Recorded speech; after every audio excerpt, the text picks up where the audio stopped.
Welcome everybody. I know everybody here, I think, so that's good. Um, if you've been to my presentation before, which I've only done the one, or if you've ever talked to me before, you know that I just kind of wing this. I'm wildly passionate about certain things, and this is one of them. I do want to say poor Brian will be one of the, as he says, a heckler. However, Brian and I have been working together with automating home, garage, whatever else for the last number of months. So there's a lot of stuff that we've bounced off of each other that just comes naturally as part of this conversation. So I don't have a lot of slides.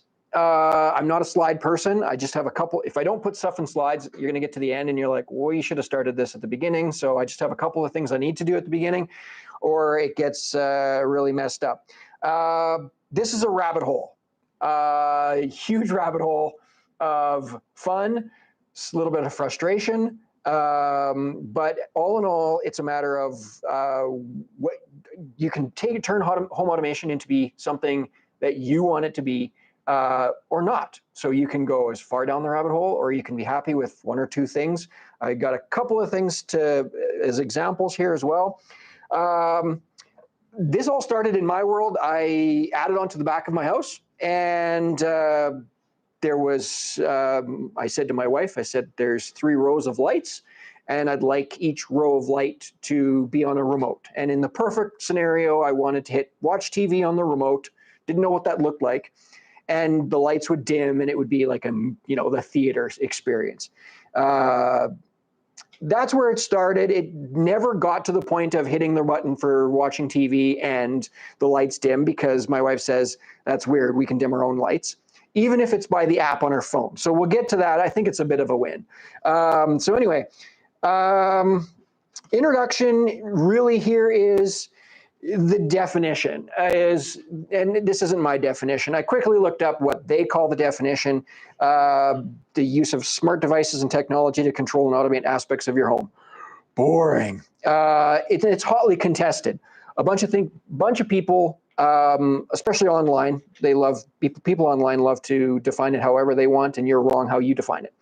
But there's a lot of things that I see probably every couple of months. I see an interesting post online talking about how home automation is a complete and utter waste of time because it doesn't do everything. It's just like, whoa, I dive into those posts and I kind of want to see their reasoning behind it. And most of the time they want exactly that. They want the system to just be connected to their mind and do everything you want it to do. And it's just not the reality that we live in. We need to give it some measurements and say, this is what we want it to do, this is what we don't want it to do.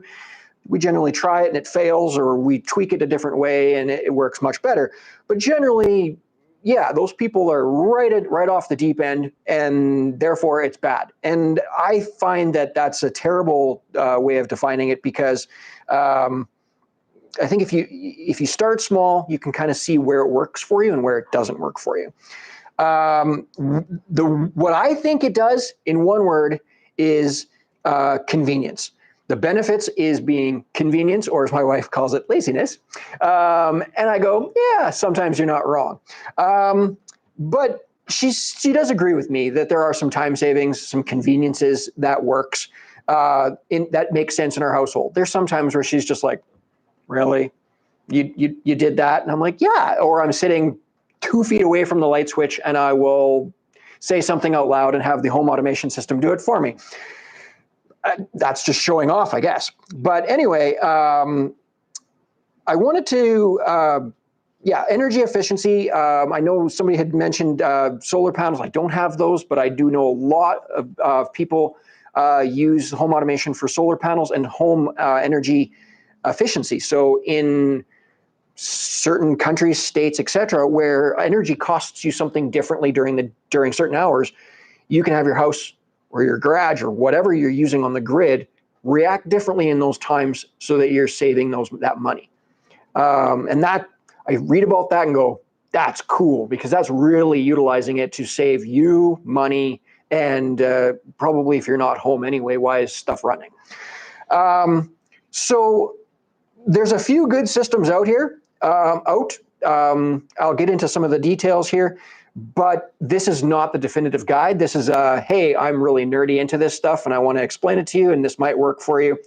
That's how it started in Brian's garage about this is what I did. And he went, okay, keep talking. And then it turned into more and it was like, see you next week and we'll continue this conversation.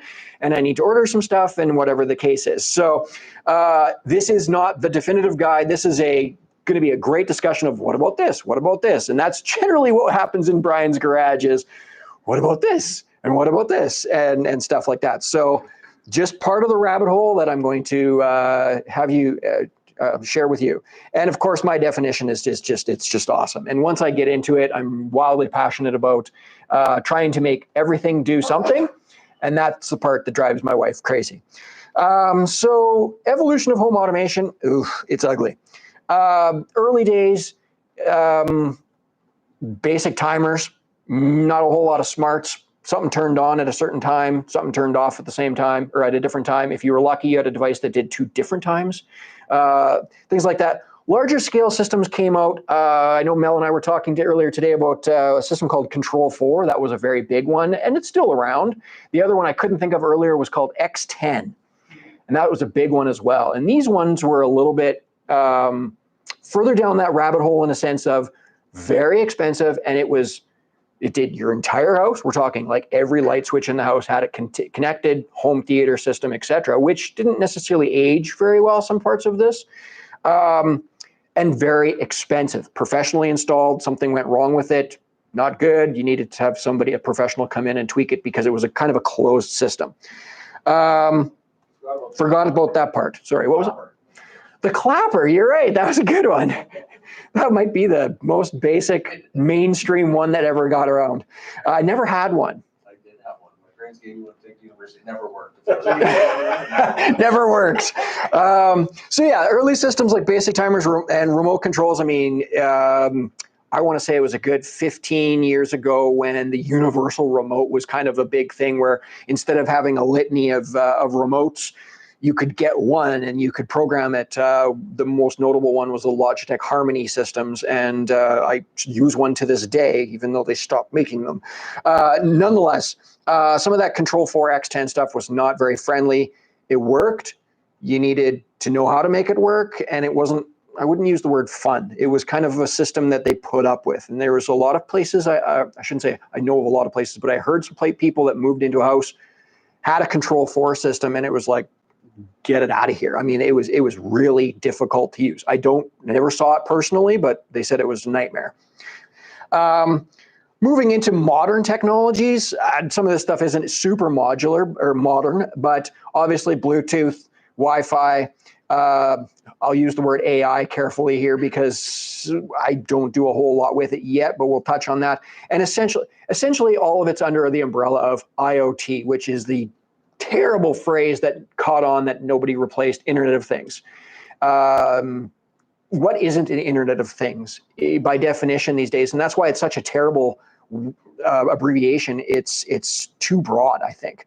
So with that, Wi-Fi, Bluetooth, I mean, find a house that doesn't have Wi-Fi in, or multiples of, for that matter. In the words of Sheldon Cooper from Big Bang Theory, everything's better with Bluetooth. He's not wrong. I was Bluetooth nut. Bluetooth has definitely gotten further range. Everything's got Bluetooth in it, whether it's a smart TV or just everything. I think your coffee maker, et cetera, all have Bluetooth in it now because they want that to work with. And that's where the home automation system that I'm going to show you here kind of works with us, and I'll get into that. So those modern technologies allowed that things to be opened up to the mainstream. Literally, it's cheaper. It drove down the cost. It means people bought it, which means it was available on any store shelf. You walk into Walmart, Canadian Tire, dollar store, you can see anything that's Wi-Fi connected, smart switch, something or other. But with that became fragmented worlds. So this is the biggest thing that really, I want to say 15 years ago, I'm just going to use that as I don't remember much past 15 years ago, but it seems like when you wanted to get into this, you really had to sit down and do some homework on what am I getting into? is this the right world to get into? And I think, Brian, if I can speak for you, you kind of jumped onto that in one aspect. And I did the same thing. I'm an Apple guy. And I'll touch on that. And again, the fragmented scenario caused initial headache and still does to this day.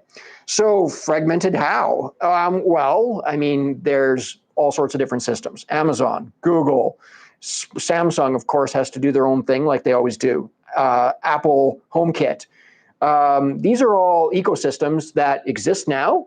They work perfectly fine. There's nothing wrong with them. But every system wants to be everything. You generally look at somebody like Amazon, Google, even Samsung, and they want what Control4 and X10 systems have. They want you in their system. You're buying all their stuff, which means they generally get a kickback from every product that's sold with their name on it or something like that, and everything's good. The problem with that is there's really nothing wrong with that. The problem is that you're in that world. So if you got into that in one of those, and there's a couple of others, you're stuck in one of them and you feel like, well, I have a whole bunch of Samsung smart things, but I want to put in a Google Nest. Nest is probably one that was more mainstream. And they sometimes talk to each other and there's some give or take between the systems. But for the most part, if it works today, there's no guarantee it will work in the next update because Google could say, get out of here. I'm not working with you. I'm not picking on Google. They're all like this. So generally, you have a boatload of home automations that didn't work well, and you had to kind of abandon one and move on or just use two apps. So the part that drives me crazy is, so what? What's the big deal here? What's the real harm here? And the first one is vendor lock-in. Like I was saying, if you want the lights on and you have a light on in the Google Home app, you turn the wall switch on and away you go. But if you want to turn a wall switch on that's in the Apple system, well, you open up the Apple Home app and you turn it on. But what if you wanted to turn the light on and the wall switch? Now you have to open two apps, and that doesn't make sense to me. And that's that part of the ecosystem that really breaks it down. So it doesn't speak well or speak to others, or if it does, it's very, very broken. You may not get a whole lot of functionality. The lack of mobility. If you bought an Apple item, one that works with Apple HomeKit, you can't move it to Amazon's world. Generally, you're stuck in the ecosystem that you bought it in, which generally there's not something wrong with that. But again, that interoperability causes a problem. And the last thing, of course, is the recurring costs. That's the world we live in these days for sure, where everybody wants their $2 a month. And that's not necessarily a bad thing if you're getting something for it. And I'll touch on that in a little bit.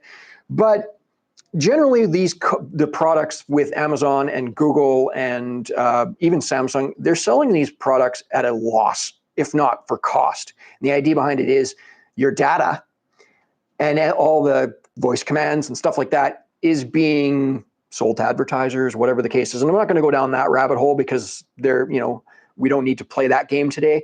But that could be a bit of a problem. And generally, if you're not paying for something, you're the product being sold, they say. So that part drives you crazy. And again, I'm not against paying for it if there's some value. And I'm going to get to that because there's always that scenario. So my answer to all of this is an open source system that's developed to be the center of your home automation's needs. And essentially, it's called Home Assistant. Home Assistant is an open source program. It's not a piece of hardware, although you can buy a piece of hardware. I'll get to that in a second. But it's a piece of software that runs on a computer system that's connected in your house. And you're going, oh my God, he just said another one of these boxes. The difference is this box or this computer system is kind of the conduit between all of these ecosystems. So it becomes the center of being able to talk to Apple or Alexa or directly with hardware, which is the preferred way, of course. So, if you have Apple or Google or Amazon, you put it all in here and then you work in that system to do what you want it to do. And then that system, we'll get into this as well, because most of what I'm going to show you here is the basic of the system, but then I'm going to show you my home. Like the best example is the one that I'm using constantly. Brian has seen it many times. I'm like, here, this is how I do it. And then it turns into something else. So click on, whoops. I'm going to pull up. So essentially what it looks like here, move. So essentially I'm not going to go into the crazy details, but essentially they sell, I mean, this can be installed on a computer system, a spare computer system, one that's literally destined for Sarcan. I'm not even making that up. There's one I brought over today. It's an old computer system I had in my basement. I plugged a hard drive into it and installed this program on it. That's what's running in my house. It is not a fancy, expensive computer system or by any stretch of the imagination. It's running a flavor of Linux, which means it just doesn't require a whole lot of juice under the hood. So that's more than sufficient to make it work. So they do sell, right out of the box, you could literally buy these things. Or the button's just not going to work. That's great. The boxes, you can essentially buy them. I think they're $100, but they do essentially the same thing. Instead, they're just running a Raspberry Pi. If you've ever heard of a Raspberry Pi, that's generally what's running in here. If you have your own Raspberry Pi, you can have it installed right into the computer system and do your own thing. But again, I always tell people the computer system that you're going to take to recycle could probably function on this perfectly fine. So with this, I'm going to throw this back up really quickly. So the philosophy behind Home Assistant, this is seriously my last slide. Then I'm getting into the actual what it looks like, what it does, etc. So the philosophy on it is it takes integration. So these are the Apple, Alexa, or Amazon smart things, etc. And Brian knows this. He's got literally drawers full of them, just like I do, where you can take brand. This is TP-Link. They make network equipment, all sorts of switches and power bars and everything like that. And these, it has right on the bottom, works with Alexa and Hey Google and smart things. So this one is a prime example of one that will work with whatever system you have. We don't use any of these. We have them. They actually built an integration into Home Assistant specifically for this, which means you don't have to tie it into any of them. It talks directly to Home Assistant, which means you can make it do whatever you want. So these, off the top of my head, 4-pack for $40. 40, 50, yeah, I mean, and they're on sale. You can get them, and they just work, and they just plug into the wall, and they turn your normal house sockets into smart sockets. So I've got, I'm kind of embarrassed to say how many I've got. I've got a lot in my house. So I don't have to rewire anything. I don't have to redo anything. I just put these all over the house, plug them into the, there's ones all over the place for the Christmas tree, water cooler. I have a Keurig plugged into one of those that we'll get into what it does. And they're very inexpensive to get in there and start playing. So a lot of people that get into the Home Assistant or in any home automation space is like, oh, my house is finished. I don't want to open up the walls and start rewiring. You don't have to. They do make, and Brian got me into this world, same brand? Yep. Yes. TP-Link, the wall switches. Actually, if I can tell them, you actually put these in your garage and had them work with your Alexa. Yep. Right for quite a while. From the very beginning. From the very beginning. Yeah. So it worked. Nothing was wrong with it. But then as soon as we put in Home Assistant, we drop in the integration with the TP-Link, which is literally, I'd like to install this, and it found all the devices, and suddenly you can start building automations off of it. And I'll get to that. But very simple. I've now put in 2 of these with Brian's help because I'm not as good as wiring as he is. But you just take the wall socket. You're not gutting your walls or pulling wire or anything like that. And I've got a couple of these in, and I'll get to the reasons why. I have kids, let's just say that. Other things I utilize is temperature monitors. This has kind of been a new thing for me. These I have connected into the 3D printer place or the space. For me, it's a matter of keeping a temperature at a certain level. If it cools off, plastic warps, changes temperature, it causes issues, things like that. Water sensors. I actually have a water sensor, so I can monitor the pressure in my house. You're wondering, why the heck do I care? I have it set so that if there's a drop in water pressure below a certain level, it tells me. There's my home assistant telling me something on my watch. I'll get to that in a minute. I'll show you some details on that. You can actually do full-fledged wiring. So you can actually wire in right into your breaker box, and you can actually wire these directly in. We are using a number of these for automation around the city to do some things based on time of day, et cetera, et cetera. Again, I'll get into some of the weeds into this. Door and window sensors, been playing with these a little bit. Again, I have kids. I'll tell you why I've got a couple of those. But one of the main reasons I got into this was actually, Brian brought this. I have one of these installed. He hasn't gotten around to installing his yet. And the main reason this exists is this is designed to turn your water valve off in your house. You're wondering, why would anybody want to do that? Well, if you ever got a water leak, what it could trigger to turn the water off. So I had done this a number of years ago in my house after a story. It's never happened in my house yet, but a story where the water pressure, the bottom of your water heater cracked or whatever the case is. And if you've got pressure behind that, it's going to make a mess. If you can take that pressure off of that by having that leak sensor go off, turn your valve off, you're notified of it, and you've turned that pressure off behind it. Here's hoping it's less of a mess. Or if it's a drip, you catch it before it hemorrhages completely. So that's kind of where I got into it. Now, my wife has she has a complaint that she says, you've spent a lot of money and time invested in this. I hope one day it'll pay off, in a sense that something bad would happen. Luckily, that hasn't happened yet, but I've got a number of leak sensors, wireless, take a battery. I've put them all over my house, underneath every toilet, under the valves, under the toilet, under the sinks, whatever the case is. So if there's a drip or something like that, it will trigger that bulldog valve, closing the water, telling me about it. Giver. Are they battery operated, the sensors? Yes. Yeah. Yeah. And they last about a year, I'm going to say. I mean, they say long. I'll show you what mine look like here. But again, I haven't had one go off. I shouldn't say that. I did have one go off, but my kid got a little excited in the shower and didn't have the thing closed all the way, so it splashed water and it set it off at 8 p.m. Nothing too crazy, but got me excited. And of course, it goes off and there's an audible alarm and everything like that. But I've never had it actually save me yet, but I'm ready. That's half the battle, right? So I'll get more into this again. So the integrations, that's where you set up the what, and we're talking integrations. I'll show you the integration side of things really quickly.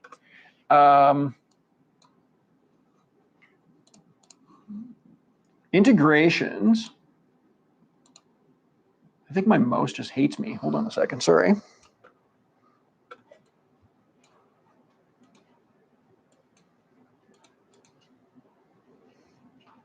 Or just give me 2 seconds.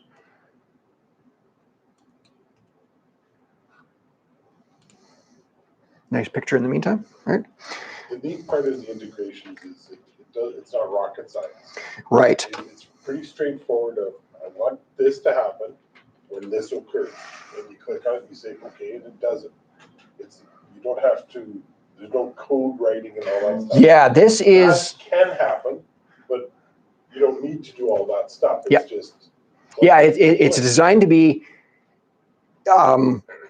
Once the integration, so jumping into the integration, this is kind of their featured list, and they're literally 2,758 different integrations. So a lot of companies I'm seeing now are literally putting on this right in their advertising. So right where you see, when you're grabbing something, it's just like Alexa, Google, smart things. I'm actually seeing things works with HA, Home Assistant. It's starting to be a thing. And this is just kind of a quick view, but boy, there's some big name stuff on here. IKEA is coming in really hard these days. Their stuff they want to sell, and they don't care what they integrate it with. They just want to sell stuff, which I'm not judging, but there's some really interesting stuff there.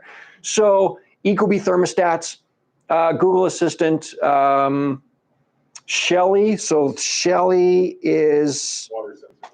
one of those, water sensors, all sorts of power things. And these water sensors, just to give you an idea, were $15 a piece, something like that. Throw a battery in them and away you go. And you don't even need Home Assistant. They would just work on your phone. But we want to do way more things with that, right? So this is just a thing. HomeKit Bridge, I'm going to get to that one in a minute, because just as these Amazon and Alexa and HomeKit stuff can work with it, Home Assistant can work back out with them. I'll get to that in a second. Philips Hue, they've been around for years and years and years. Sorry. Yeah. Does it have any limit to how many things you can integrate? Like 12 Alexas, 6 Googles, anything like that? Not that I'm aware of. I haven't hit the limit yet. All right. Nope. But we're trying.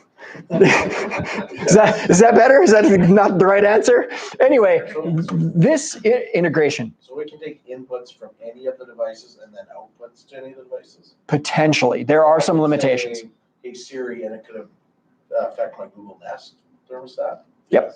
Ah. See, that's the joy of it, because since it's in the middle, it doesn't care what information's coming in or out. Now, you can control that, but in my world, I'll show you what it looks like in my world, but essentially in my case, and I know in your case, you've got HomePods. Yeah. Brian, you've got some HomePods as well. There are voice assistants in my house. I don't have Amazons or Google Homes, and it's not because I'm against them. I just never got into them. So in my world, I wanted to run an integration, or I run an automation and say, turn on the lights in this bedroom. I can say that to my HomePod. I've done no programming in my HomePod, none. But that HomePod is connected through this system to talk to Home Assistant, and Home Assistant's like, yeah, we know what that is. Here, we'll just do it for you. So it becomes instant. Well, to set up Apple HomeKit, to set up Amazon Alexa, you have to do all this work. Well, let's let Home Assistant do the work, because that's what we're going to concentrate on it. And then all these other systems just benefit from it. I'm going to show you, I promise.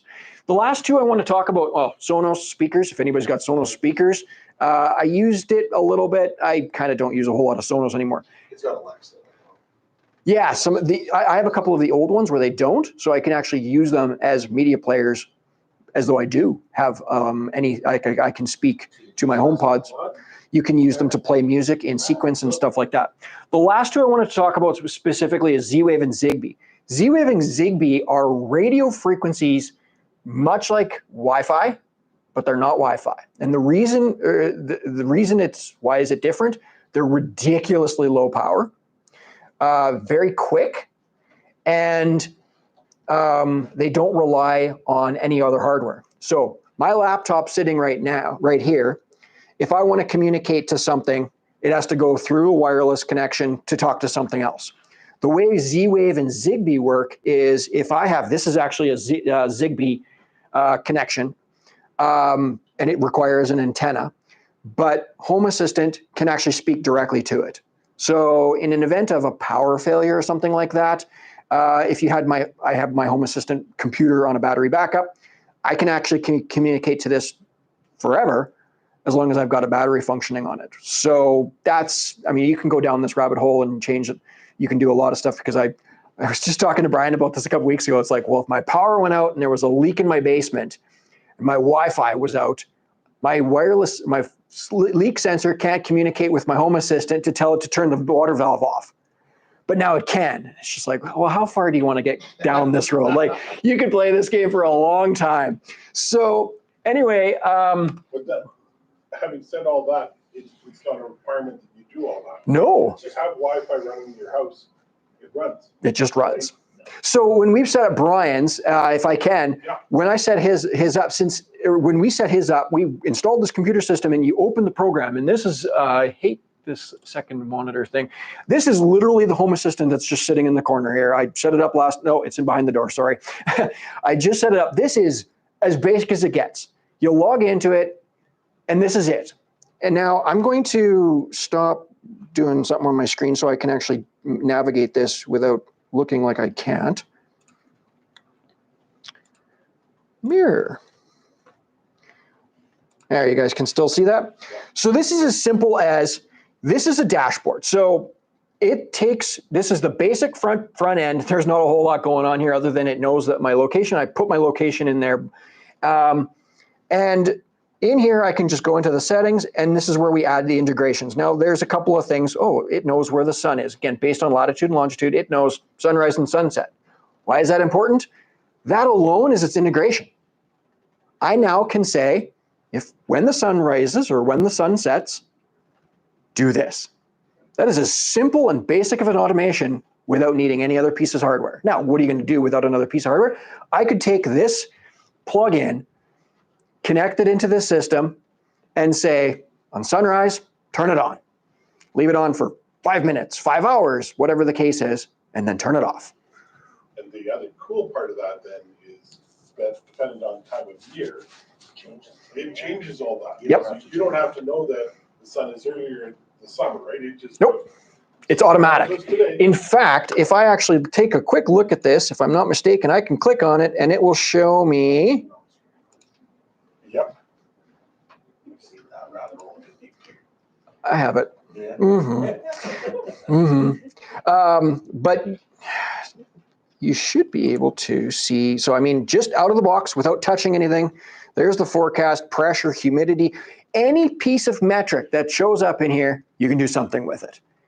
If the pressure goes above this, do this. Why would anybody want that? I don't know, but you can. So this, again, I just wanted to show this as a quick example, but into the integrations, yeah. Sorry. So is there a reason that you have it on a separate system running? Like, would you, like, say I have an iMac downstairs that's constantly on, would you ever put it on that, or no? There are sets of, like, because it's running Linux and it's running a container inside of Linux, I won't go into the weirdness of it. Yeah, find something that's going to Sarcan, you can make it work. Trust me. I mean no disrespect from it. It does not require much. Raspberry Pis are, well, they used to be really expensive. They're kind of expensive these days. But I know. I just threw my Mac anyway that we couldn't find use for. Maybe. I think it's. Okay. So, I mean, you could literally go in here and say, add an integration. And these are those integrations I was talking to you about. And if it detects them, sorry, I should finish the story. In Brian's case, we hooked up Home Assistant, put it on the network, logged into the system, and the system's like, we found all this stuff. You want to use it? Yes, yes, yes, yes. All these wall switches, et cetera, like that. We're just there. Oh, it'll detect them automatic. I mean, this is the blessings of this, because it wasn't spending 100 hours. Yeah, reconnecting. Wait, what? Oh, yeah.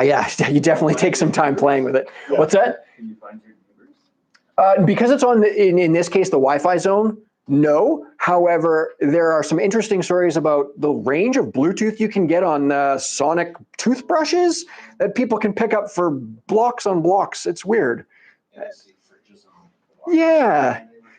And if you want to hook that up, by all means. But I mean, this is the integration list. I mean, we are talking like crazy amount of stuff in here. And if we wanted to set up an integration, we could go in here and say, "Cripe," and I think if I'm not mistaken, Environment Canada. I want to set up Environment Canada. Okay, we're starting it. What's your weather station ID? You go on their website, you punch this in here, you hit submit, you're done. You literally get Environment Canada weather for your location. And then as soon as that information is there, you can build an automation on it. And I'll get to that because trust me, like Brian said, it is stupid easy. Like you finish it and you're like, that was too easy. But this is where it starts because you have to build these you have to add these integrations for them to show up, then become something to work off of. Make sense? Alistair, you had your hand up. Sorry, I kept talking. Gord stole my question. Come on, Gord. So integrations, I'm going to just flip to my screen really quickly. Yeah, we're going to get to this. Give me a second. Integrations turn into a little bit of a thing. So I have a list of integrations here. And you can see at the bottom here, Z-Wave and Zigbee. Those require a external antenna. This antenna looks like, I have pictures of all sorts. There it is.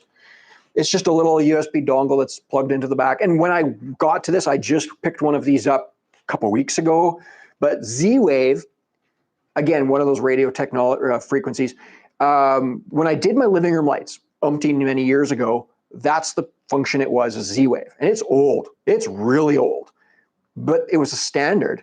So I was able to buy one of these that ran Z-Wave, plugged it in, and I can control my lights. Yeah, there's a little bit of you have to push this button. It's like Bluetooth pairing. You kind of have to go through a process. But once that process is done, I can turn on lights, make them 50%, make them 100%, turn them off at sundown. You can do whatever you want. So that's just kind of a quick overview there.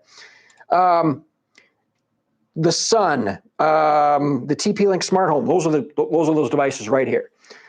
Shelly device, pushover, that's a notification system. I'll show you a little bit later. Philips Hue, my Sonos speaker, Logitech Harmony hubs. There's one interesting one, a shopping app that my family and I use on our phones. Now, why would you need that integrated? Well, we didn't give my kids the ability to add stuff to the shopping cart. Don't do that. But I can actually build an integration so that my kids can add it through Home Assistant, which is on their phones, and they only have access to this much of the shopping list instead of all of it. That's a little bit of a weird one, but can do some different things there. Well, can it control your Apple TV? It can, Like integrated Flex, you can say Flex Play. to a point. Belkin Wemos, those were really, really, really old switches, and I probably have them. They're at least 15 years old that operate on Wi-Fi. I have them. They showed up. I still use them to this day. They don't even make the app for the iPhone anymore for that version, but I can still use them in here. Apple TVs, now it shows up 4 devices. Those are HomePods included. Android, that is Fire Sticks. It can monitor Fire Sticks, kind of. I'm still working on that one. This is my camera system, so I can actually pull up camera systems. Anyway, this is just a quick integration. Once you get the integration in here, then it turns into the what now? What can you do with that information? This is where things kind of get weird. What can't you do with automation? So the automation side of things is, and I have no problem showing you any of this stuff. This is my automation. So an automation is a simple, if this, do this. And then you can all add some other fun stuff in there. So if you wanted to, you could go in here and say, create an automation. I'm just going to make a blank, completely blank one. When this, and then you can add a optional or this, as long as this is true. So you can say, if the sun's up and if it's before 7 a.m., right? Because that's the scenario, like Brian had said, where you can really tweak that and say, it depends on the year. You could give it some conditional stuff. You don't have to. Then do this. So we're literally talking about adding a trigger. And since all of this stuff's automatically in here, you add the integration, it just stuff shows up. So I can just do a search for sun, when the sun sets or rises. Yeah, sunrise or set. You can offset it. Well, 15 minutes before, 15 minutes behind, hour. You can do all sorts of stuff in here.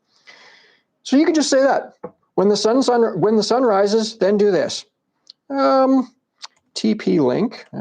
Let's try another one. Tree.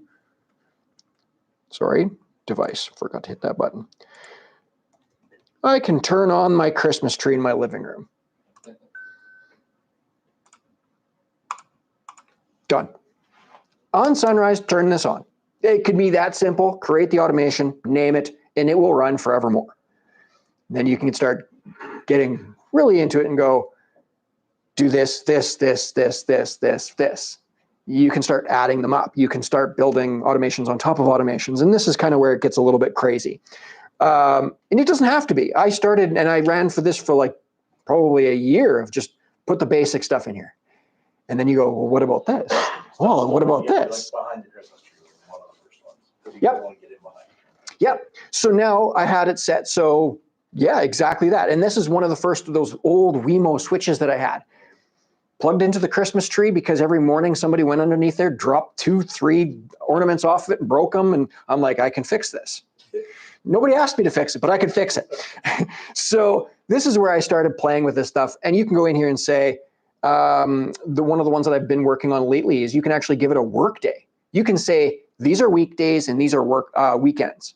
And then you can drop it in here and say, if the sun rises and it's a weekday, do this. Or it's not a work day, or a weekday, sorry. You can start doing this. And then if you really wanted to, because every once in a while the kids get a day off from school or a week off, I can go into the work day and say, This Monday is actually a weekend. And just by changing it there, these automations just follow that rule. So you really start just adding these blocks on top of each other that just do these things. So could you do something like, say, if you had it on sprinklers? So you want them to come on at sunrise, but only June, July, and August. Yep. Can you tell it that? Yep. And then you don't have to do it the next year? Yep. And you can put it on with a moisture sensor in the ground that says, and there's not this much moisture in the ground, then turn on, That's cool. right? Yeah, no doubt. Yeah, I know. This is our problem. This is where Brian and I are like, what about this? And what about this? I mean, this is an automation in its simplest form. And we can go, I'm trying to think of what the most complex thing I've got in here. Ooh, I like that. That's a good one. But if you turn off the Wi-Fi on it, you're right. But then you better have that Zigbee thing running in the background to be able to turn everything back on. Get another one. Yeah. So that it's gonna Power off the device. Yeah. Just turn off the phone. No, I'm gonna get to that though, because this is where it gets really interesting. Where my wife was like, "Do you really need that?" Yes, I do. So I've got things where like I can just hold on a second. I want to make sure I'm not missing anything in the slide here. Building workflows, if then that, and then then we can monitor. Okay, so if we start, what does my dashboard look like? This is live. This is my house. So right now, I've got 4 home pods, and this is the last thing they're doing or in the process of doing. So if they were watching TV or listening to music or anything like that, this means I don't really do any control with this. This is more of is somebody upstairs watching TV? And if so, it'll tell me how much of the show is left before I should be telling them to get to bed or something like that. This is just an integration that just shows me. But we can see here, this is my office. I've got a number of lights in here, my Keurig, my heater switch, all sorts of stuff. My kitchen's got a water cooler and a dining room light, which is just one of these. Why is this important? Because I have children that don't turn lights off. Sometimes it's the adults. I'm just saying. But I can set it up so that when everybody leaves the house or certain people leave the house, it can do things. I'll get into that in a little bit. But living room, trees, and then I've got these TP-Links. I didn't name them nicely, but they were running Christmas lights. They're just plugged in the wall, hanging out. So they turn on a schedule, nothing's plugged into them. There's nothing wrong with that, I just leave it there. There's my lights. Front, back, and middle. Those are my living room lights from 15 years ago that started this whole process. Alistair. So if it can still see everything, does that mean that when you access your account from somewhere else that you can still mess with everything at your house? You betcha. The many times I've been somewhere, I'm like, hey guys, watch this. And I do this. And then I get a text from my wife. I'm like, I'm in the living room. Can you just stop messing with the lights? Happened many a times. And that was 15 years ago when it was like the only things I had running is those 3 banks of lights. And she's like, are you done? And I'm like, yep, I am now. So, you go down here. I got the Econet valve. This is the Econet valve. This is my water valve. I also have a pressure pump, which is a kind of a version of this. I have a pressure pump in my house. This is important for sprinklers, and if the kid's in the shower at the same time the washing machine's running or something like that. And I monitor all of that. Why is that important? Well, if somebody gets up in the middle of the night and flushes the toilet, this loud pump turns on. So now I have it set so turns on at this time, it turns off at 9 p.m. Somebody flushes the toilet at 3 a.m., not going to wake the whole house up with the pressure pump turning on. I don't care how much pressure is in my house at that time. Toilet will fill, no big deal. So these are the things you just kind of work through and go like, that's convenient. Well, that's convenient, etc. That's just one tab. I have more tabs. This is my Ecobee thermostat. I have my furnace is off right now, but there is nothing stopping me from going in here and turning this on and saying, turn on the heat. And this, because it talks automatically to the Ecobee thermostat, goes out and turns on my thermostat. And this is where, go ahead.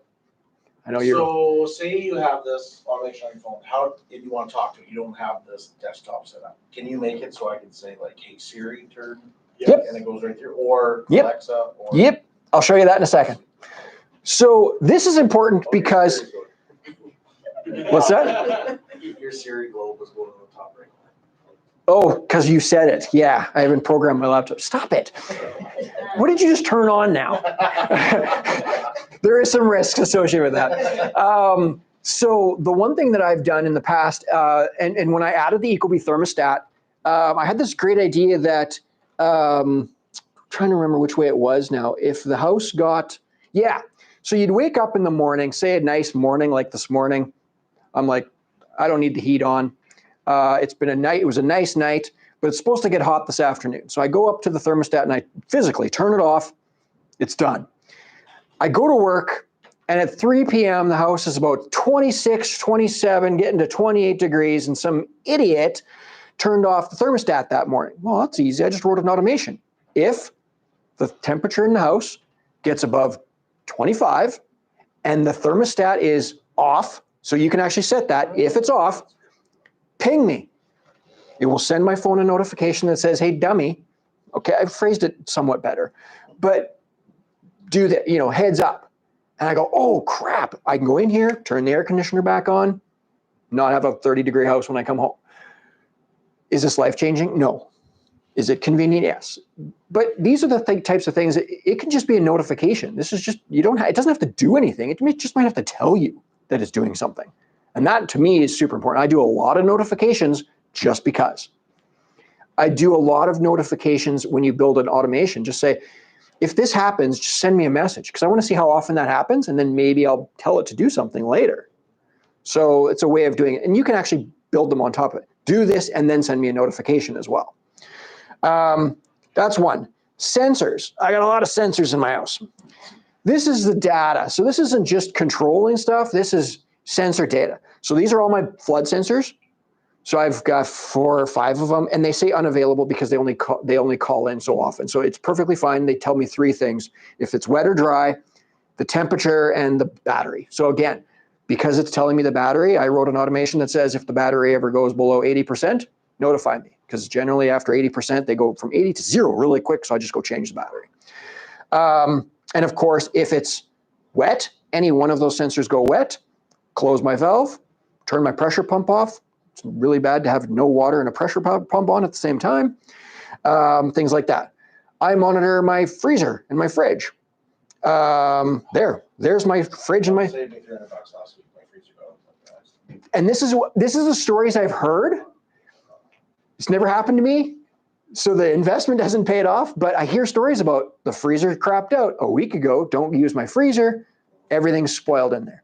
This sensor was $10, plugged into another $10 computer module, and it's just the thing hanging in the freezer. Worked great. I put it in there. My daughter goes downstairs one day. What's this? Throws it outside. 5 minutes later, my home automation system is telling me my freezer is plus 10.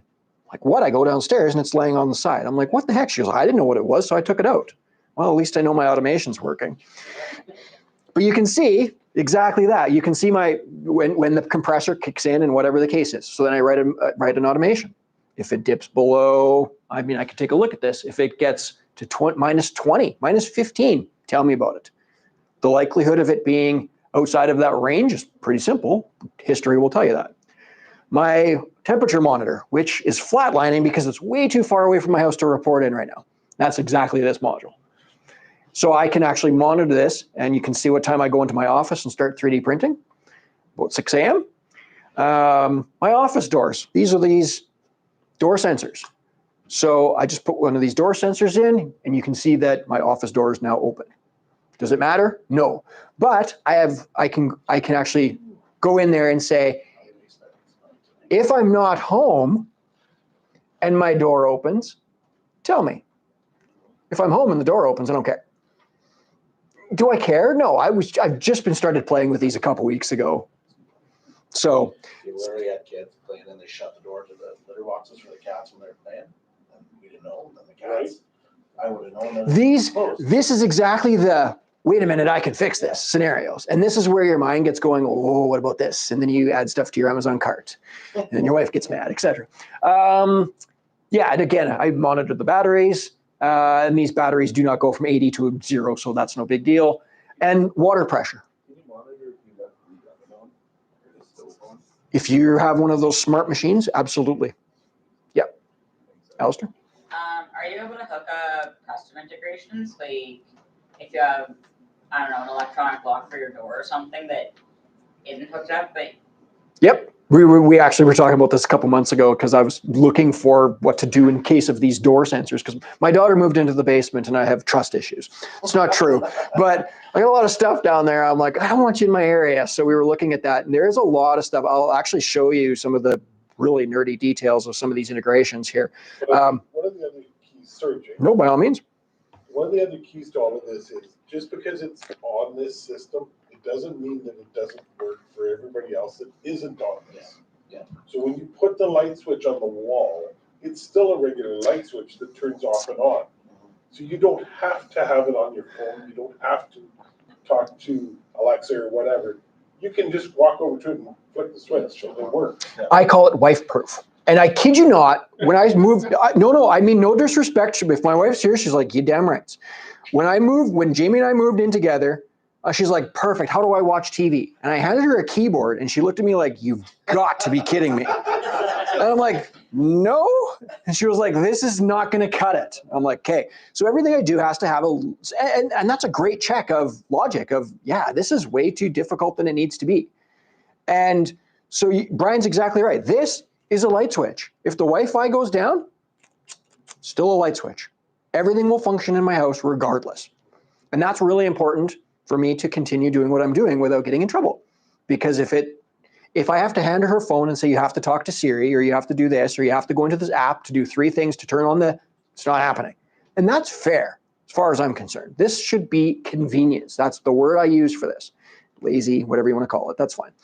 Water pressure. Like I said, I monitor my water pressure a little bit too much. This is just me playing with graphs. I'm not going to lie, but you can see exactly what happens with my water pressure when the pressure pump kicks in, et cetera, et cetera. You can see it from 5 minutes to 24 hours, et cetera. This is just me playing with data, nothing more. This actually came up in a conversation with some friends who they were saying it was in BC where they had something happened in the water utility where the pressure increased to a point of it actually popped people's hot water tanks in their house, which sounds weird to me. It sounds like it was probably on the verge of dying and caused all sorts of issues all around the whole municipality, city, town, whatever it was. And they're like, well, who monitors their water pressure? And I'm like, well, I can, so I can monitor it. And it takes nothing for me to go in here and say, if the water pressure goes above, I don't know, 50, send me an alert. Maybe close the valve, turn the sprinkler valve on, take the pressure off. I mean, you can do all sorts of different things. It's just ideas. But my main concern here is with the pressure pump. So if my pressure dips below a certain level, my pressure pump's going to kick in. And if there's no water, let's say there's a water line break on my block or something like that, my pump will run dry and will die. Did it by accident once upon a time, hence now I do this. Literally went on vacation once, turned the water valve off, good to go. 7 a.m., the pressure pump kicked in, ran completely dry, went up in smoke, wasn't home, probably could have started a fire. Bad things. So I fix it. Hasn't happened since. So now I wrote an automation. If my PSI goes below 15, something like that, tell me about it. Turn off my valve. I'll deal with it. Things like that. Grass, there's my grass stuff. It's completely turned off at the moment. Hasn't ran for, well, unknown. It's been a while. It's this damn thing called winter. And so I'm going to do a lot more with this year because I want to do more with this. But anyway, I monitor it through here. So different stations. And then you can actually write in controls to say if it's rained, how much it's rained in the last 24 hours to adjust your current schedules. Some pretty cool stuff in there. There's my 3D printer, and this is normal if it's not functioning, you don't get a live video or anything like that. But essentially, if I am printing, I have the ability to see what it's printing, what percentage, when it's going to finish, etc. We use it for automation. I want to know when my printer's done. So I wrote an automation that says when my printer's reaches 95% printing, send me a ping that says it's done. If it happens at 3 a.m., I don't care. If it happens at 5 p.m. and I'm waiting for it to finish or something like that, now it's going to tell me. Then you can go start the next thing. And things like monitoring the temperatures for humidity and temperature, etc. Okay, this is where it gets a little weird. Actually, before I get into that, I have one more. This is a millimeter wave sensor. So this is something that I got into a little bit. So there's motion sensors, and I have a motion sensor literally in my office that has existed for years. It looks like this. Well, Belkin Wemo. It sits there, gets coffee splattered on it every once in a while, etc. But the trouble I ran into, so what I did is in my office, I walk into my office, motion senses, which the blue light comes on, my lights come on, and they stay on until motion hasn't been seen for 20 minutes, 15 minutes, 10 minutes, whatever it happens to be. This motion sensor is really old.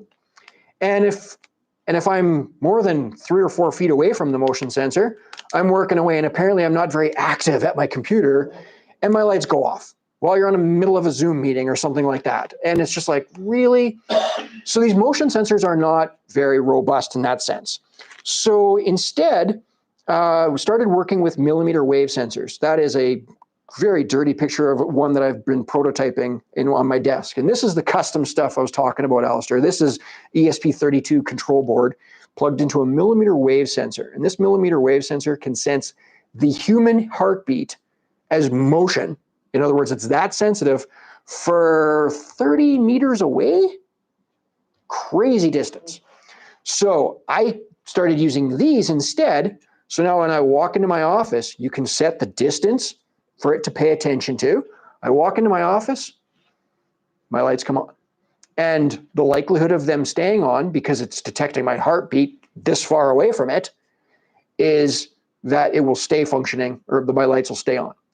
But adjacent to my office is the bathroom. If somebody goes to the bathroom, it's too far outside of, because I've set the little dial, and the dial looks literally like 2 meters away is all I've got it set for right here. And it may detect motion, but it knows not to do anything with it. So this is where I'm really starting to play with this millimeter wave stuff. Millimeter wave is the same thing with in 4G and 5G towers. It's just a miniature, very miniaturized version of it. And this is like $3, like really, really cheap. Alistair? With your little motion sensor, would that still be directional, or is that? It's quite wide. Yep. Yeah, it is. Right. The other side of my office is the laundry room. And if you get too close with it, changing laundry out, it will turn on my lights, which I don't care about. 5 minutes later, they'll turn back off if I'm not in my office. So I don't care. Yeah, so that's it. This is where it gets into the next step. When you enroll your phone as install the app, the metrics that you can get off of your phone is astonishing, in a sense that the app will actually upload the app will constantly upload its location data. If you want, this is all optional. So here's my kids right now. So my kid has their own panel, and she has her own phone, and you can literally see her location, her home pod, her battery level. Yeah, but you can, because this is a metric that I want to keep track of. And again, how far does this go? This is not meant to be creepy. This is meant to be a controlled scenario of my daughter leaves for school, turn off all of her lights. My God, there's so many lights that do not get turned off. But then I can take it one step further and say, if Allie, Sydney, Jamie, and James are all out in the house, turn all this stuff off. I don't need any of it. After a certain period of time, et cetera, et cetera. So you can see here, and this is just kind of a log, Allie's lamp turned off due to the automation of Allie away, leaving our home. So you actually set up zones. I don't do this very often. Zones. So you actually set up zones. There's my house. You can draw a box and say, inside of this zone, this becomes a trigger. if this, do this. So anything I can set it, say, if somebody enters this zone, if somebody leaves this zone, do this, this, this. I can make as many of these as I want. I can actually draw one all around Estevan that says, if I've left this area, turn all this stuff off. You can have it set so that it's somebody enters Regina. You can make whatever zones you want, wherever in the heck the world you want, because if that device is calling in through the home app that you've set it up, using a password, etc., not being creepy or tracking anybody or anything like that, it's just a matter of being able to build automations off of this. I can have it set originally that once my daughter's phone dipped below 30%, it sent her a message that said, plug your phone in. But then I said, well, she was getting that message earlier in the day. And I'm like, no, you're right. Only send it at 9 p.m. So if at 9 p.m., Sydney's phone is below this percentage, send her a notification. Because chances are it's sitting on her dresser. She just forgot to plug it in. So now it went ding. She walked over with it and went, oh, yeah, I should do this. So it's charged in the morning. Just those little logic things to play with and build on. Yeah, dashboard. You can customize this to your heart's content. Do whatever you want with it. There are some pretty crazy dashboards that I have not spent a lot of time on. I'm not much of an artsy guy, but I mean, there are people that draw out their floor plans and then turn them into almost a touchscreen scenario, put a tablet on their fridge, and this is it. Adjust to whatever you want, put a calendar up, tap right on the lights to turn them up, down, whatever the case is. Alistair. So you showed that it can connect like directly to a phone. Mhm. Does that mean that it can talk to certain apps in the phone? Nope. No, it's because of security reasons, I'm sure, with Apple more than anything. The Home Assistant app on your iPhone, Android will work just fine too there, Gord. And Mel. We only want to pull the metrics off of the device that you've given the Home Assistant app on your phone. So it's literally pulling all of the step counters. I mean, the amount of stuff that you can pull off of this, the latitude, longitude, that's all metrics you can play with. I don't need to. I just need to know whether their GPS location is to turn off their lights or turn on their lights, etc. But it's not integrated past that because that would be crossing over into now it's just weird. I mean, I can see some uses case for that. I know Brian was playing with one of those little things. I meant to bring one. NFC tags. Yeah. Oh, yeah. So Brian was playing with it, and I've heard them used in the past. I meant to bring one tonight, but I haven't wrapped my head around. Have you found a really great use for one yet? Not yet. They're so cheap. There's a guy on TikTok who has it. He's pretty much mapped out just from little monitors in the corner into a foot-by-foot square. So he walks through and the lights follow him and shut off. So that wouldn't be QR. That would actually be millimeter wave sensors or Bluetooth beacons. So because Bluetooth is, based on signal, much like Wi-Fi, the closer I walk towards you, it would actually measure that signal strength. You can actually use Bluetooth beacons. Department stores and stuff like that use them to track people. It's weird, but you can set them up in your house. So yeah, you can have that. Then these millimeter wave sensors can actually detect human presence in the sense of I detect one or two people. If it's one, do this. If it's two, do this. I haven't quite got to needing that. And at what point do I need that? Those are the questions. But going back to the NFC tags, it's a matter of scan this and do what? Some people's automations were, what was the one you were playing with? Picture of what's in this Oh, yeah. on the shelf. And then they would have the list of all the items that are in this tub. Inventory. You tap your phone on it, it goes, this is what's in it, and show you a picture of it. One of the ones you had talked about was one on your bedside table where you would just tap it and be like, this thing's just, it's the size of a credit card, smaller. Yeah. And you just tap it and it sets an automation that talks to Home Assistant that says, turn this off, kind of a bedtime routine. And I've got that set up. Did you? Okay. Yeah. That So way it turns off my patio lights outside because I'm in bed. I don't need the monitor. Blink, it doesn't. Once I have to say Siri, shut the patio. right, and that's exactly the conversation. And that's why we talked a lot about this. Why? What purpose does this little? And you buy them 50 for $20 kind of deal. Like They're cheap. They're cheap. But I mean, I've caught my kids. So I mean, I've got a HomePod upstairs and I've got a HomePod in my office and my daughter's got one in her basement room. And the microphones on them are crazy, just like Amazon's and Google's Homes. I believe they're very good in all different rooms. I've caught my kids. Well, they'll tuck themselves into bed and they'll be like, "Oh, the light's on in my bedroom." They'll just yell to the HomePod to turn their light off, and I'm like, "Really? I'm so proud of you." I don't want to give them heck, but it's like you knew the light was on before you got into bed, but you did it because you could. I'm very proud. So it becomes that exact scenario of when does that NFC tag become we sat there for hours thinking, what can we do? And we went looking online and like, what is the killer app? What is the killer thing? And I just haven't found it. But again, they're so cheap. Brian gave me 3 of them and said, here, and I haven't used one yet. I just can't figure it out. How long does the power last on those? There's no power. There's no power in it. Oh, so it just. Yeah, the power, they're a capacitive item. MagSafe on your phone Yeah, to charge. Yeah. It draws the power from your phone when you tap it, and it goes, okay, we'll talk, and then it does it. That'd be so handy. Yeah, you can do some neat stuff with it. But again, with Siri and the microphones and stuff like that around, they'll automatically. Yeah. Now, crossing into that. Now, the Apple Home app, if you've ever used it, and again, I don't, the Alexa app and Google Home, I would think are very much the same. There's a lot of setup in this thing. You have to set up every stinking device in here. I haven't set up one.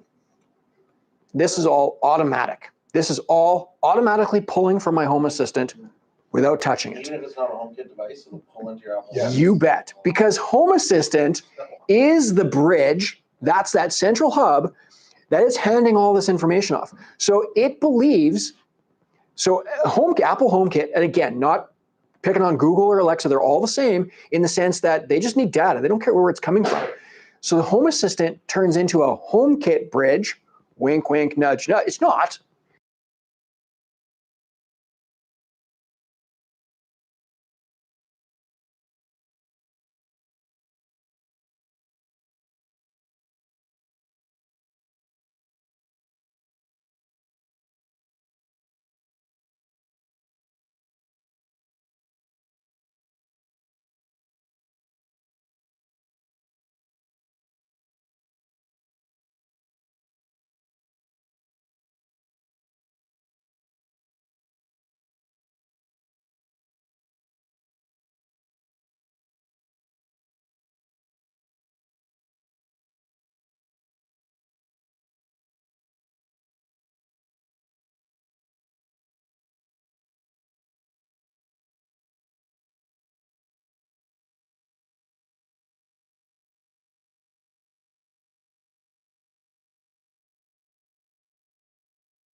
like minus 35 and above. Tends to get like that sometimes here. So that's easy. My automation that I had for 2+ years of at sundown turning this on, I just said, as long as the temperature is below this temperature. There are people that have blow-up animals for Christmas outside. If the wind speed is this much, don't turn them on. Or after a big snowfall, is that right? Yeah, like you go through these scenarios and I see people on Reddit and stuff like that are saying, this is what I use it for. And you're like, ooh, that'd be cool. And then your mind goes, well, I can do this instead. Or I don't have one of those yet. Have you found good outdoor smart switches? Yeah, they make a lot of it actually. Yeah. The Castle ones, I was gonna say, CP Link has got several flavors of that. Because that's the one switch I did, because it was an outside one for the Christmas lights that were plugged in. But the switch was plugged cold, I didn't plug it outside, so I switched the switch inside. On the menu you had open a few minutes ago, I noticed studio code server. Does that mean that if you want something beyond what's provided, that you can write your own code and put it in? So Studio Code Server is just so let me just show you really quickly an automation. So if I grab a fridge temperature automation, if the temperature changes above 15 degrees, send me a notification. The actual underlying code looks like this. I know, perfectly good. And this is a perfectly fine way for me to go in here and make some changes and whatever the case is. Studio Code Server was just it's just a different program for me to edit with a little bit more customizability than this. I couldn't tell you the last time I clicked on that button. I'm not going to let it. Okay. But yeah, this is all, I don't have to know any of this code. That code's written for you. And because it's done inside of this, inside of here, it writes it for you. It knows it's correct. It's properly formatted, et cetera, et cetera. Everything just works. And then you can disable them like this one. I don't have any over anything like that. And there's a lot in here that are disabled. And I can actually go in here now and say, show me everything in Allie's bedroom. That's a new function. It showed up last week. So when you have a million automations, you're like, whoa, where do I start? Just show me the ones that have anything to do with my daughter's room or a vehicle or a level in your house. You can actually do all sorts of different things. So, and this is all entirely free. Other than a computer system, they give the software. It's open source. And I want to say, I mean, this build number 1 here is telling me that there's an update. This update is 12 hours old. And I mean, they probably do 6 to 10 updates a month. They are very active. It's Why are they making money to do this? That's a great question. Very good segue, Jeff. Since this program's running in your house, in order for it to access outside of your house, you need to do a lot of firewall and security certificates and some weird stuff. I happen to know a guy that's fairly good at that. However, it's not for everybody.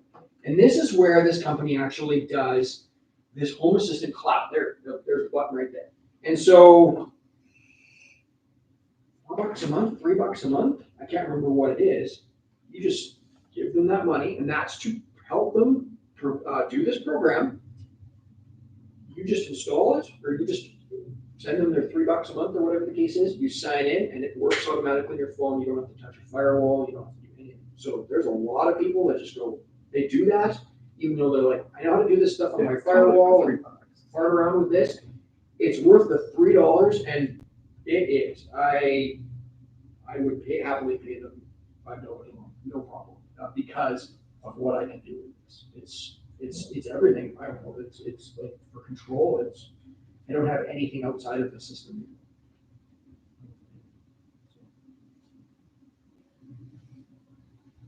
I can't think of anything else I'm gonna do that I've missed. Brian? I think one of the benefits where I found it in my garage, it's a really big man cave. It is really nice. Thank you. But the ability to group things together. So when I say shop on, it turns on not just these lights, but that task light and that task light and that heater and that thing. It's things like that. I was infamous for turning on my air compressor and then it would just stay on. But but because it automatically turns off, you know, until the pressure drops low, then it turns back on. Well, that always turns on at 3 o'clock in the morning when you're lying in bed, like, oh no. So we wrote this thing and it simply put in one of those automations. When it does this, turn off after 20 minutes, because I'm not gonna use it beyond that. And it does that. James was right, the convenience factor. Do I really need the light switch that I can control on from my phone to turn it off and on? Not really. But it's really convenient when I'm already in the house and I left the lights on in the garage.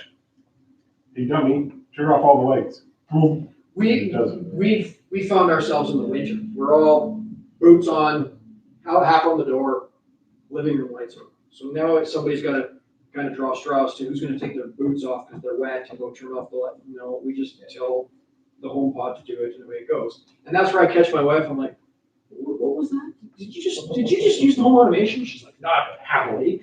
And I'm like, okay, I don't know, it seemed kind of convenient, but you know, she comes around and yeah, sometimes it's automation for the sake of automation is kind of just silly, but every once in a while, like I try to do things that make sense. Trying to That's figure out. exactly how we done it, was the deadbolt on the front door. You're lying in bed, oh, did I lock the door? You can just go on your floor and go, oh. On. But it's a Google Nest, one of the first ones, and I can't get any vocal ones. Right. To do it, but now I could. But now you can't. I have the app that I can go on my phone and lock it. Correct. Right? The patio lights in my backyard turn on at sunset. And in the winter, they turn on at 6:45 in the morning, so that when we take the dog out, the lights are on in the yard, right? It's those things that you don't think about at all, that just automatically happen, makes life so much easier. You don't think about them because it becomes second nature, right? Exactly. My mother-in-law, kind of the same way. I put some LED lights on her house, and in the winter, she's not the best on her feet. God only knows if it's icy, etc. So I wrote an automation, put this into her house that said, if the sun doesn't rise until such and such a time, at 6 a.m., turn the side lights on. So then now we're actually seeing that since the sun rises earlier and earlier and earlier, that automation is just going to turn itself off, not turn itself off, but just not run because that sunrise is happening ahead of time. So it's been running for 2 years and it just works. And then I turn it off at 8:30 or sundown, or when the sun is risen. Because when the sun's up, you don't need the light anymore. And I think I pushed it by another 15 minutes. We just set the offset 15 minutes later. It just works. And it just happens day after day after day. And that's probably been the best part that I found with it is I don't have to monkey with it. I don't have to go in and reset everything all the time. It's not playing. I've had that one on the garage for 2 years now, and it just does it every day, all day. Turns on, turns off.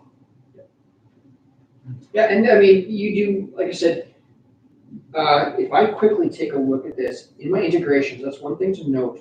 I mentioned earlier that this is local communication. This is happening. If my internet went out at home, obviously I'm only accessing this through the internet. If I was at home and my internet died, in other words, my internet provider stopped functioning, but my Wi-Fi and everything worked, just couldn't get out to the internet. The communication between all these parts and my Home Assistant little box that's sitting there will continue to run because it can talk to them.